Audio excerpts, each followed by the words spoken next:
የለውጥ ማዕከላዊ ጉዳይ ምንድነው ብላችሁ ካላችሁ ከኃጢአት ክስ ሸክም ነፃ መውጣት ነው። ከመለወጡ በፊት በህይወት ምልልሱ በህይወት አይነቱ በእንቅስቃሴዎቹ በድፍረትም ይሁን በስህተት በማወቅም ይሁን ባለማወቅ በብዙ የስህተት ጎዳናዎች ውስጥ ያልፋል። ልክ የመጣበት የህይወት መንገድ ትክክል እንዳልሆነ ደግሞ ሲገባው ቆም ብሎ ማሰብ ይጀምራል። ከዚህ በኋላ መቀጠል የለብኝም፣ ከዚህ በኋላ ህይወቴ እንደዚህ ሊሆን አልፈልግም፣ በአዲስ የህይወት አካሄድ የህይወት ምልልስ መኖር አለብኝ። ያ የጨለማው ህይወት፣ ያ የኃጢአት ህይወት፣ ያ የውድቀት ህይወት ከዚህ በኋላ በእኔ ህይወት ላይ ሊቀጥል አይገባውም። ስለዚህ እዚህ ጋር ለውጥ ያስፈልገኛል ብሎ ሲያስብ ትልቁ ችግር የሚሆነው ነገር ቀና እንዳይል የሚያደርገው ነገር የኃጢአት ክስ ሸክም ነው። ከኃጢአት ክስ ነፃ መውጣት ዋነኛውና ማዕከላዊው የለውጥ ነጥብ ነው። ብዙ ሰዎችን ወደፊት የማያራምድ ወደኋላ የሚያስቀር ጉዳይ ቢኖር የትላንትናው ድካም፣ የትላንትናው ስህተት፣ የትላንትናው በደል፣ የትላንትናው ኃጢአት፣ የትላንትናው ስህተት በጸጸት መልኩም በሰው ህይወት ውስጥና መንፈስ ውስጥ ነፍስ ውስጥ ስለሚቀመጥ ወደፊት እንዳንሄድ ወደኋላ የሚጎትተን ሸክም ሆኖ ቀና እንዳንል የሚያደርገን ነው። ሰው ከኃጢአት ክስ ነፃ እንደሚወጣ ዋናውና መሰረታዊ ጉዳይ ከገባው ለውጥ በህይወቱ ለመከናወን በጣም ቀላል ነገር ነው። ባይ ዘ ወይ በጣም ብዙ ክርስቲያኖች፣ በጣም ብዙ ሰዎች ከወጣቶች ጀምሮ እስከ ትልልቅ ሰዎች በኃጢአት ክስ ሸክም ይሰቃያሉ። በክርስቶስ ኢየሱስ በመስቀሉ ላይ ስራ አምነው ከዳኑ በኋላ በጣም የሚያስቸግራቸው ነገር ቢኖር የትላንትና በደላቸው ጸጸትና ወቀሳ። በፍጹም ሰው ከዚህ ወቀሳና የበደለኝነት ሸክም ሳይላቀቅ የሚፈልገውን አይነት ለውጥ በህይወቱ ላይ መስራትም ውጤት ማምጣትም በፍጹም አይችልም። ይሄንን ከበደለኝነት ከኃጢአት ክስ ደግሞ ነፃ ለመውጣት ሰው በአእምሮ አይደለም ሊረዳው የሚችለው፣ ይልቁኑ በትጋት በመጸለይና ከእግዚአብሔር ጋር ህብረት በማድረግ ነው ሰው ከኃጢአት ክስ ነፃ የሚወጣበትን መንገድና አስተውሎት ሊያገኝ የሚችለው። የኃጢአት ክስ በዋነኛነት ከሰው ልጆች ውስጥ የሚያጠፋው ነገር ቢኖር የልጅነትን አመለካከት። የበደለኝነት ክስ፣ የኃጢአት ክስ ከሰዎች ውስጥ በዋነኛነት የሚያወጣው የልጅነትን አመለካከት ነው። የእግዚአብሔር ልጅ እንደሆንኩ በክርስቶስ ኢየሱስ አምኜ እግዚአብሔርን የማመልክና ለሱ የምኖር ሰው እንደሆንኩኝ እያወቅኩኝ ሰው ነኝና በልጅነት ባለማስተዋል፣ በስሜታዊነት ባለማወቅ፣ በተለያየ የህይወት መንገድ በድካም ደክሞኝ ሁሉ ከገባሁበት የህይወት መንገድና ከነካኝ ጭቃ ከነካኝ ቆሻሻ የተነሳ የልጅነትን አመለካከት እንዳጣ ነው። በመሰረቱ ሰይጣን በምንም ተአምር ሰዎች ከኃጢአት ክስ አመለካከት ነፃ እንዲወጡ አይፈልግም። ምክንያቱም የልጅነትን አመለካከት ከውስጣቸው የኃጢአት ክስ ስለሚወስድባቸው። በምትኩ የኃጢአት ክስ የሚባለው ጉዳይ የልጅነትን አመለካከት ከሰዎች ውስጥ ያወጣና በምትኩ የምስኪን ደጅጠኝነትን አመለካከት በሰዎች ውስጥ ይጨምራል። ወደ እግዚአብሔር ልንቀርብ ማንችል፣ እኛ በጣም የቆሸሽን፣ እኛ በጣም የገማ፣ እኛ በጣም የሸተትን፣ እግዚአብሔር የማይፈልገን፣ እግዚአብሔር የሚጸየፈን፣ እግዚአብሔር ሊቀጣንና ሊቆጣ ሊገለን ሊቀስፈን አንገታችንን ሊቆለምም ከሰው በታች ሊያደርገን ሊያዋርደን እየፈለገን እንደሆነ በበቀልና በቁጣ እየፈለገን እንደሆነ እንዲሰማን ያደርግ። ሰው ደግሞ የልጅነቱን አመለካከት ሚስ ካረገ ከዛ በኋላ ያለው ነገር በጠቅላላ ሚዝረብል ነው የሚሆነው። ሰይጣን ደግሞ የሚሳካለት መቼ መሰላችሁ? ስናጠፋ አይደለም። ሰይጣን የሚሳካለት ስንወድቅ አይደለም የሚሳካለት። ሰይጣን የሚሳካለት ወድቀን ስንቀር ስለሆነ በወደቅንበት በዛው እንድንቀር ደግሞ የሚፈልገው ነገር ምንድነው? የሚያደርገው ነገር ምንድነው? በዋነኛነት ሰይጣን እግዚአብሔር ከዚህ ቀጥሎ ለኛ እድል እንደሌለው፣ እግዚአብሔር ከዚህ ቀጥሎ ለኛ ምሕረት እንደሌለው፣ እግዚአብሔር ከዚህ ቀጥሎ ለኛ የሚሆን ቸርነት እንደሌለው፣ በጎነት እንደሌለው እንዲሰማን ነው የሚፈልገው። ከዚህ አንጻር ወደ ቤተ ክርስቲያን ከመምጣት፣ ወደ ቤተ ክርስቲያን ከመቅረብ፣ ከቤተ ክርስቲያን መሸሽ፣ የበለጠውኑ ደግሞ በውድቀት ውስጥ መደበቅ፣ በስህተት ውስጥ መደበቅ፣ በጨለማ ውስጥ መደበቅ፣ ከእግዚአብሔር መራቅ። ሰይጣን በጣም የሚሳካለት መቼ መሰላችሁ? ጥፋት ስናጠፋ አይደለም፣ ስንወድቅ አይደለም፣ ስንሳሳት አይደለም፣ በወደቅንበት ስንቀር ያንን የሚሳካለት። በወደቅንበት እንድንቀር ደግሞ የሚያደርግበት ምርጡ ስትራቴጂ በኃጢአት ክስ እኛን ጭንቅላታችንን መጠቅጠቅ። ልክ ልዘምር ስትል አንተም ብሎ፣ ልጸልይ ስትል አንተም ብሎ፣ የሆነ ነገር ልታረግ ስትል አንተም ብሎ ያለ ጠቅ ያደርጋል። አንተ ሌባ ነህ፣ አንተ ውሸታም ነህ፣ አንተ ዘማዊ ነህ፣ እንደዚህ ነህ፣ አንተ ሴሰኛ ነህ፣ አንተ ሰካራም ነህ፣ አንተ እንደዚህ ነህ፣ ማጅራም መቺ ነህ፣ እንደዚህ እያለ ይጠቀጥቃል። በዚህ ጊዜ አንተ የበደለኝነትን መጠን በጣም ስለሚያገዝፈው ያለ አማራጭ ከእግዚአብሔር መሸሽ፣ ከቤተ ክርስቲያን መሸሽ፣ ከጸሎት መሸሽ፣ የልጅነትን አስተሳሰብ ከውስጥ እንድታወጣ ማድረግ ነው። ወደ አገልግሎት ለመሄድ ልብሴን ለብሼ ሱፌን አድርጌ ከረባት አድርጌ ዘንጬ መጽሐፍ ቅዱሴን ይዤ መኪናዬን አስነስቼ ልወጣ ስል ልጄ ጭቃ ከሚያቦካበት ቦታ ባባ እያለ መጮ ጀመረ። ባባ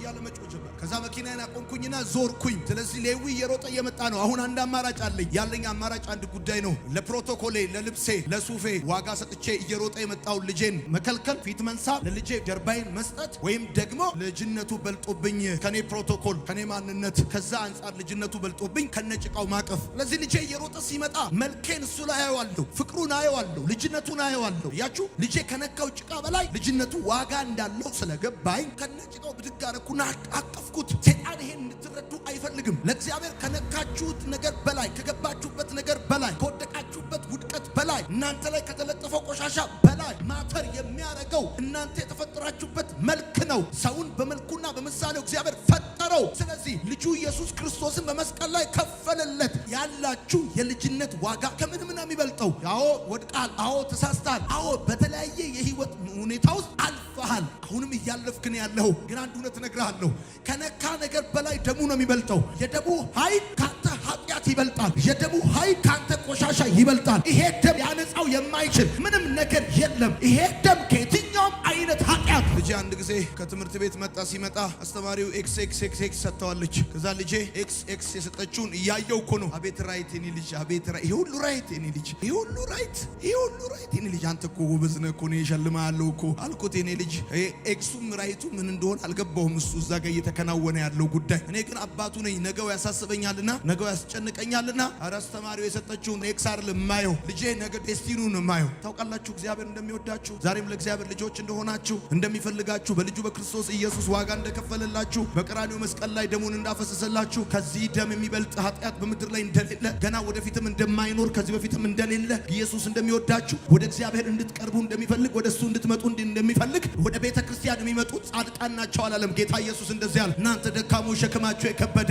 ወደ እኔ ኑ አለ፣ እኔም ማሳርፋችኋለሁ አለ። እኔም ማሳርፋችኋል። ነፍሳችሁ የተቅበዘበዘች፣ ነፍሳችሁ የምትንከራተት፣ የተጨነቀች፣ ማንም የማይፈልጋችሁ፣ ለዚህም እዛም በብዙ ሁኔታ የምትገፉ፣ እግዚአብሔር ግን ዛሬም ይወዳችኋል። አሜን ይባላል። በደም ጩሁና ይሄንን ትምህርት ሳስተምር አጋንንት አይወድም፣ በኢየሱስ ስም የተመታ ይሁን። ከገባችሁበት ህይወት ከነካችሁ ነገር ካሳለፋችሁበት ነገር አንጻር በጣም ራሳችሁን እስክትጸየፉ ድረስ የደረሳችሁ ሰዎችም ስም ያወጡላችሁ፣ በእርግጥ ኃጢአተኝነትና በደለኝነታችሁ በዓለም ሁሉ ፊት የተገለጠ፣ ከዚህ የተነሳ በብዙ መልኩ የኖራችሁ ያላችሁ አንድ እውነት አለኝ። አንድ እውነት እነግራችኋለሁ ዛሬ በክርስትና ህይወቴ በጣም ከምወደውና ደስ ከሚለኝ ነገር አንዱ ሰዎች በመቆሜ ብርታቴ፣ በሰክሰሴ፣ በጠቀምኩት ነገር ከጎኔ ይቆማሉ። ስበረታ ሁሉም ይፈልገኛል፣ ስጎብዝ ሁሉም ይፈልገኛል፣ ጠቃሚ ስሆን ሁሉም ይፈልገኛል፣ ስወድቅ ግን አንድ ይፈልገኛል፣ አንድ ይፈልገኛል። አዳምን በኤደን ገነት እንደፈለገው አዳም ወዴት አለ? የት ነው ያለው? መሽቷል ይላል መጽሐፉ፣ ግን በጨለማ ውስጥም ይፈልገዋል። አዳም ወዴት አለ ብሎ ይፈልገዋል። በጣም የምወደው ደስ የሚለኝ ነገር ቢኖር ስቲል አሁንም ልጅ መሆኔ። ኢየሱስን ይፈልጉታል ሃይማኖተኞች ሲፈልጉት፣ በጣም የሚያገኙት የመሰለ የሚያገኙት ከቀራጮችና ከኃጢአተኞች መካከል ከሴተኛ አዳሪዎች መካከል ቁጭ ብሎ ያስተምራቸዋል፣ ያወራቸዋል። ዘኪዮስ ቤት ይገባል። የኃጢአተኞች ዋና ነው፣ የቀራጮች ዋና ነው ዘኪዮስ። ዘኪዮስ ና ውረድ ቤት እገባለሁ ይለዋል። ስምዖን ለምጻሙ ኃጢአተኛ ነው። ጌታ ኢየሱስ ክርስቶስ ና ተከተለኝ ብሎ ጠራው። ሰው ንጹህ ስትሆን እንጂ የሚፈልግ ስትቆሽሽ ማን ይፈልጋል? ስትችል እንጂ ሰው የሚፈልግ ሲደክም ማን ይፈልጋል? ማን ይፈልጋል? ጴጥሮስ ካደው፣ በገረድ ፊት ካደው። ከክህደት በኋላ የሚሾመው የኔ ጌታ ብቻ ስለሆነ ከሞት ሲነሳ ጴጥሮስን ፍለጋ ጴጥሮስ መረቡን ወደሚያጥብበት ቦታ ሄደ። የኔ ጌታ ጴጥሮስ ትወደኛለህ አለው። እያችሁ ከክህደት በኋላ ሁሉ የሚሾም የኔ ጌታ ብቻ። የልጁ የክርስቶስ ኢየሱስ ደም ከኃጢአት ሁሉ ያድነናል ተብሎ እንደተጻፈ የእግዚአብሔር ቃል እንደሚናገር ከኃጢአት ሁሉ፣ ከአንድ ኃጢአት እንዳይመስልህ፣ ከሁለት ኃጢአት አይደለም፣ ከሶስት ኃጢአት አይደለም፣ ከኃጢአት ሁሉ። የትኛው የኃጢአት አይነት ነው አንቺ ያለብሽ? የትኛው የኃጢአት አይነት ነው አንተ ያለብህ? የዝሙት ኃጢአት፣ የስካር ኃጢአት፣ የስርቆት ኃጢአት፣ የአመፃ ኃጢአት፣ የውድቀት የማጭበርበር ኃጢአት፣ ለየትኛው ኃጢአት ነው? የትኛው ኃጢአት ቢሆን ከክርስቶስ ኢየሱስ የማንጻት ኃይል ከማንጻት ጉልበት በላይ የሆነ የለም። እንደዚህ ይላል ክርስቶስ ኢየሱስ ደም ከኃጢአት ሁሉ ያድነናል። ወዳጆቼ ኃጢአትን ካልተዋችሁት አይተዋችሁም። ኃጢአትን ካላቆምነው እሱ አያቆምም። ኃጢአትን ካልተለየነው አይለየንም። እኛንን ኃጢአትን ማቆም ያለብን፣ እኛንን ከሱ ለመለየት መቁረጥ ያለብን፣ እኛንን ለመተው መወሰን ያለብን። በፍጹም በፈለግከው ሂሳብ ብትመጣ ይተወኛል ብለን እንዳታስብ፣ ይትለኛል ብለን ይለየኛል ብለን እንዳታስብ። አንተ ካልተውከው እሱ አይተውህም። አንተ ካልተለየኸው እሱ አይለይህም። አንተ ካላቆምከው እሱ አያቆምም። ሰው ከኃጢአት ካልተለየ ከሐዘን ሊለይ አይችልም። ሰው ከኃጢአት ካልተለየ ከጭንቀት ሊለይ አይችልም። በፍጹም ኃጢአትን መተው፣ ኃጢአትን ማቆም ካልፈለግ፣ የሰው መጫወቻ መጫወቻ ከመሆን በፍጹም ህይወትህ ከዚህ አይነት ህይወት መውጣት አይችልም። የኃጢአትን ክስም ሆነ ኃጢአትን ከሰው ነቅሎ ማውጣት የሚችለው እግዚአብሔር ብቻ ነው። ኃጢአተኝነትና የኃጢአት ክስ ከውስጥሽ ካልተነቀለ በስተቀር ሰው በፍጹም አዲስን ህይወት መለማመድ አይችልም። ስለዚህ ኃጢአተኝነትንና የኃጢአት ክስን ደግሞ ከሰው አይምሮ መንቀል የሚችለው እግዚአብሔር ብቻ። ይህን ታውቂ ያስፈልጋል። ከኃጢአት ክስ ነፃ ለመውጣት ደግሞ በአእምሮሽ ሳይሆን የምትረጂው በጸሎት መትጋትና ከእግዚአብሔር ጋር ህብረት ማድረግ ሰው ይጠይቀዋል። ሰው ከእግዚአብሔር ጋር ህብረት ካላደረገ፣ ሰው ከቃሉ ጋር ህብረት ካላደረገ፣ ሰው ከመንፈሱ ጋር ህብረት ካላደረገ በስተቀር የኃጢአት ክስ ከውስጡ ሊወጣ አይችልም። የኃጢአት ክስ ከውስጡ ካልወጣ ደግሞ ሰይጣን በዛ ሰው ህይወት ውስጥ እድል ፋንታ አገኘ ማለት ነው። ስለዚህ እንደዚህ ነው። ሰው ነው ከኃጢአት መለየት ያለበት። ሰው ነው ኃጢአትን ማቆም ያለበት። ሰው ነው ከኃጢአት መራቅ ያለበት። ኃጢአትን ካልተውከው አይተውህም። ኃጢአትን ካልተለየኸው አይለይህም። እሱ አይለይህም። ገንዘብን እስክጨርስ አይደለም ካንተ ጋር የሚኖረው። መልክን እስክጨርስ ወይም እስኪበላሽ አይደለም ካንተ ጋር የምትኖረው። ወዳጆችህ እስኪበተኑ አይደለም ካንተ ጋር የሚኖረው። የኃጢአት ደሞዙ ሞት ነው። እስክትሞት ድረስ ከእግዚአብሔር እስክትለይ ድረስ ክብርን እስክታጣ፣ ገንዘብን እስክታጣ፣ መልክን እስክታጣ፣ ህይወትን እስክታጣ ብቻ አይደለም። የኃጢአት ዋናው ተልእኮ ህይወትን እስክታጣ ነው። እስክትሞት ድረስ ነው። ከእግዚአብሔር ህይወት እግዚአብሔር ፕሬዘንስ እስክትወጣ ድረስ ኃጢአት አይተውም። ስለዚህ አንተነ ከኃጢአት ለመለየት መቁረጥ ያለብህ፣ አንተነ ከኃጢአት ለመውጣት መወሰን ያለብህ። ኃጢአትን ለማቆም ደግሞ ዋናውና መሰረታዊ ጉዳይ ምን መሰለህ? ራስን መዋሸት አቁም። ኃጢአትን ለማቆም ዋናውና መሰረታዊ ጉዳይ ምን መሰለህ? ለትንሹም ለትልቁም ስህተት ምክንያት መደርደር አቁም። ሰው ራሱን መዋሸት ካላቆመ ኃጢአት ማቆም አይችልም። ሰው በትንሹም በትልቁም ጉዳዩ ምክንያት መደርደር ካላቆመ ኃጢአትን ማቆም አይችልም። አዎ ትንሽም ትልቅም ጉዳይ አለ በህይወትህ። ከኃጢአት ህይወት መውጣት ካለብህ አንደኛ ኃጢአት ማቆም ካለብህ አንደኛ አንተ ራስን መዋሸት ማቆም አለብህ። አንተ ራስን መደለል፣ አንተ ራስህ ላይ ሃትሪክ መስራት ማቆም አለብህ። ኃጢአትን ማቆም ከፈለክ ለትንሹም ለትልቁም ስህተት ምክንያት መደርደር ማቆም አለብህ። ብቸኝነት ተሰምቶኝ ነው፣ የሆነ ደብሮኝ ነው፣ እንደዚህ ሆኜ ነው፣ እንዲህ ሆኜ ነው እያለ ፕራክቲስ ለሚያደርገው ኃጢአት ላይሰንስ መስጠት የለበትም፣ ፍቃድ መስጠት የለበትም። አይተናናቅም። በኃጢአት ያለፈለት፣ በኃጢአት የወደቀ ህይወቱ የተመሰቃቀለ፣ የተሸነፈ፣ የተዋረደ፣ አንገቱን የደፋ፣ በከንቱ ድካም የደከመ እንጂ ያለፈለት አይተናናቅም። ኃጢአት ውጤቱ ውድቀት ነው። ኃጢአት ውጤቱ ምስቅልቅል ህይወት ነው። በኃጢአት ስሜትህን፣ ጊዜህን፣ ገንዘብህን መጨረስ የለብህ። ኃጢአት ወደ ማንም ሰው ህይወት ሲመጣ በሰበበኝነት ነው የሚመጣው። በህይወትህ ላይ በተፈጠረው ክፍተት አማካኝነት ይመጣል። አንተ ተጎድቻለሁ ባልክበት ጉዳይ ላይ ይመጣል። ወይም አንድ ነገር አልሆነልኝም ወይም ደግሞ ተከልክያለሁ ብለህ በምትለው ጉዳይ ይመጣል። ለምሳሌ እግዚአብሔር በኤደን ገነት ውስጥ ለአዳምና ለሔዋን ሁሉም ፈቅዶላቸው ሳለ አንዲትን ፍሬ ግን እንዳይበሉ ከልክሏቸዋል። ስለዚህ ሲመጣ እንደዚህ አለ። ሰይጣን መጣ እንደዚህ አለ። በእውኑ እግዚአብሔር ከኤደን ገነት እንዳትበሉት የከለከላችሁ አለን አለ። ስለዚህ በደም ስማኝ እኔን የአገሬ ልጅ፣ በእርግጠኝነት ግን ይሄ አሁን የምነግርህ ወንጌል ህይወትን እንደሚቀይረው 100% እርግጠኛ ነኝ። አንድ እውነት እነግርሃለሁ። ኃጢአት በሩን ሲከፍት፣ ኃጢአት እድሉ ወደ አንተ ሲመጣ፣ ኃጢአት ከሰው በታች ሊያደርግህ፣ ነፃነትን ሊነጥቅህ ወይም ደግሞ በህይወትህ ላይ ጨለማውን ሊጭን ሲመጣ የሚመጣው ነፃነትን ነሳሃለሁ፣ ከሰው በታች አደርግሃለሁ፣ ህይወትን አመሰቃቅለዋለሁ ብሎ አይደለም የሚመጣው። ይልቁኑ በተመሰቃቀለ፣ በተቸገርክበት፣ በጎደለ፣ በተዘጋብህ በሆነ ጉዳይ ብቻ ሰበብ ይፈልግና ይመጣል። የተዘጋብህ ነገር ካለ ከፍትልሃለሁ ይልሃል። የተወሰደብህ ነገር ካለ መልሰዋለሁ ይልሃል። ሰው ተለይተው ከሆነ ተረሳዋለህ ይልሃል። ወዳጄ ኃጢአት ውጤቱ እንደምታስበው ደስታ እንዳይመስልህ። ኃጢአት ለጊዜው ምናልባት ደስ ሊያሰኝ ይችላል። ለዘላለም ግን ከእግዚአብሔር ጋር አንተን በመለየት ነው የሚያበቃው። ትልቁ ለኃጢአት ንስሐ አለመግባት ጉዳቱ ምን መሰለ? ኃጢአት በዝቶ የበዛው ኃጢአት ወደ ሌላ ኃጢአት ይመራሃል። ለኃጢአትን ንስሐ ማትገባ ከሆነ፣ ለስህተት ንስሐ ማትገባ ከሆነ፣ በንስሐ በመናዘዝ ወደ እግዚአብሔር የማትመለስ ከሆነ ትላንትና ፕራክቲስ ያደረከው ኃጢአት ሆኖ ብቻ አይቀርም። ኃጢአት ይበዛና ወደ ሌላ ኃጢአት ይመራሃል። ኃጢአታችንን ብንናዘዝ፣ ብንደብቀው አይደለም፣ ብንሸሽገው አይደለም፣ ብንናዘዝ ኃጢአታችንን ይቅር ሊለን፣ በኃጢአታችን ምክንያት ሊፈርድብን አይደለም፣ ሊቀጣን አይደለም፣ ሊያዋርደን አይደለም፣ አንገት እንድንደፋ ሊያደርገን አይደለም። ይሄ ቃል የታመነ ቃል ነው። በዮሐንስ መልእክት መጽሐፍ ምዕራፍ 1 ቁጥር 9 ሲናገር ኃጢአታችንን ብንናዘዝ ኃጢአታችንን ይቅር ሊለን ከአመፃ ሁሉ ሊያነጻን የታመነና ጻድቅ ነው። ለሰው ልጅ ኃጢአትን ብትነግረው ይታዘብሃል። ለሰው ልጅ ኃጢአትን ብትነግረው ለሰው ይነግርብሃል። ለሰው ልጅ ኃጢአትን ብትነግረው አትንገር ብሎ ለሰው ያወራል። እግዚአብሔር እንደዚህ ይላል ቃሉ ሲናገር ኃጢአትን ብትናዘዝ፣ ኃጢአታችንን ብንናዘዝ ከኃጢአታችን ሊያነጻን የታመነና ጻድቅ ነው። አዎ ወድቀናል፣ አዎ ተሳስተናል፣ አዎ አጥፍተናል፣ አዎ ተሳስተናል፣ አዎ በኃጢአት ተጨማልቀናል። ልጆቻችንን አንስተን ከጉልበታችን ተንበርክከን እኔ ባሪያ፣ እኔ ልጅ ተሳስቻለሁ፣ አቤቱ በድያለሁ ብለን ስንል ከኃጢአታችን ሊያነጻን እንደ ቀድሞ አዲስ ሊያደርገን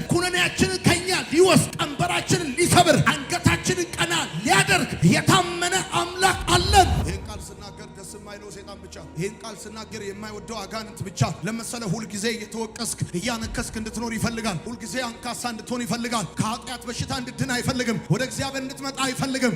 ከእግዚአብሔር ጋር ያለ ጋፕ እንዲሰፋ ነው የሚፈልገው። የምስኪን ደጅጠኝነት መንፈስ በልብህ እንዲፈጠር ነው የሚፈልገው። የልጅነት አመለካከት እንዲኖር አይፈልግም። እግዚአብሔር ዛሬም እንደሚወድህ እንድታስብ አይፈልግም። እንደሞተልህ በደም ዋጋ እንደገዛ አንድ ልጁን እንደከፈለልህ እግዚአብሔር ሰማይ አንተ አይደለም ለሱ ብዙ ሰማይ አለው፣ ምድርም ብዙ አለው፣ ከዋክብቶች አሉት፣ ብዙ መላእክት አለው። የሰው ልጅ ለማዳን ከኃጢአት ለማውጣት ከጨለማ ለማውጣት ግን የከፈለው አንድያ ልጁን ነው። በቀራንዮ መስቀል ላይ የገደለው አንድያ ልጁን ነው። የኢየሱስ ደም ከኃጢአት ሁሉ ሰው በኃጢአቱ ንስሐ ካልገባ ሰውየው የኃጢአቱ ይሆናል። የኃጢአቱ የገዛ ንብረት ይሆናል። ኃጢአቱ እንደወደደ ያደርገዋል። ኃጢአቱ ያዋርደዋል። ኃጢአቱ በሱ ላይ ጉልበት ይፈጥራል፣ አቅም ይፈጥራል። ሰው በኃጢአቱ ንስሐ መግባት ያለበት መናዘዝ ያለበት ሰው የእግዚአብሔር እንጂ የኃጢአት መሆን ስለሌለበት ነው። የሰው ልጅ ክብሩ እግዚአብሔር ነው። የሰው ልጅ ሕይወቱ እግዚአብሔር ነው። የሰው ልጅ ደስታው እግዚአብሔር።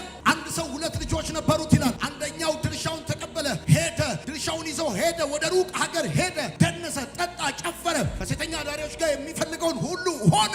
የነበረውን ነገር ካጣ በኋላ አንድ ነገር አሰበ። በአባቴ ቤት እንደ ባሪያ ሆኜ እንኳን ብኖር ብሎ አሰበ። ከዚያስ ሲመለስ መጽሐፉ ሲናገር እንደዚህ ይላል። ከሩቅ አባትየው አየው ይላል። ልጄ ሞቶ ነበረ በሕይወት ኖረ አለ። ልጁ የጨረሰው የራሱን ነው። የአባቱ አልተነካም። የሚወደው አባት አለው። የሚራራለት አባት አለው። ዛሬም የሚቀበለው አባት አለው። ልጅ ከተመለሰ አባት ይቀበለዋል። ልጅ ፊቱን ከመለሰ አባት ይራራለታል። ይሄንን የሰማ ሰው ካለ አሜን ይበለኝ። አየህ ጓደኞች ዛሬ በሕይወት የሌሉ አሉ። አንተ ግን በሕይወት አሉ። በልጥ ስለሆንክ፣ ፈጣን ስለሆንክ፣ ብርቱ ስለሆንክ አይደለም በሕይወት የቆምከው። እግዚአብሔር ነው በቸርነቱ የጠበቀ። እግዚአብሔር ነው በምህረቱ የከለለ። የተቆፈረብህ ጉድጓድ ነበር። የተወረወረብህ ቀስት ነበረ። በአንተ ላይ የተሰራ መሳሪያ ነበረ። አልገባህበትም፣ አልተያዝክበትም፣ አልሞትክም፣ አልጠፋም።